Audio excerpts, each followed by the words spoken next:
So you're struggling to identify topics to talk about for your own video series. Well, I've got a few suggestions to help you get started. Hi there, Simon from Visual Culture here, and today we're chatting quickly about creating your own video series and coming up with topics for that. So when I talk video series, I'm talking about perhaps it's some educational videos that you're putting on a website or across social media. Maybe it's some frequently asked questions that you can place on your website. Maybe it's a quick user guide on how to use different elements of your services and products. Now, my first tip is to essentially go into the minds of your customer. Maybe reflect back on the last 12 months and just identify what were the top 10 questions or what were the regular questions that your customers or potential customers were asking you.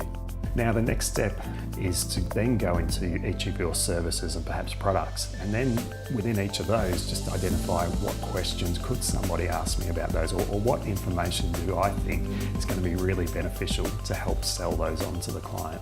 What you're doing is providing information to the potential customer before they need to come to you and ask a question. What you're trying to do is, again, to build that authority. You're trying to answer all their questions, so when they do finally make contact with you, they're already well informed. So the conversation you're going to have is going to be the next step up. So I guess in closing, what I'd like to do is actually invite you, if you've got any questions around the video production industry or anything in particular that you'd like me to answer, by all means leave a comment in the section below and I'll try and get to it and perhaps create a video on your individual question in the future.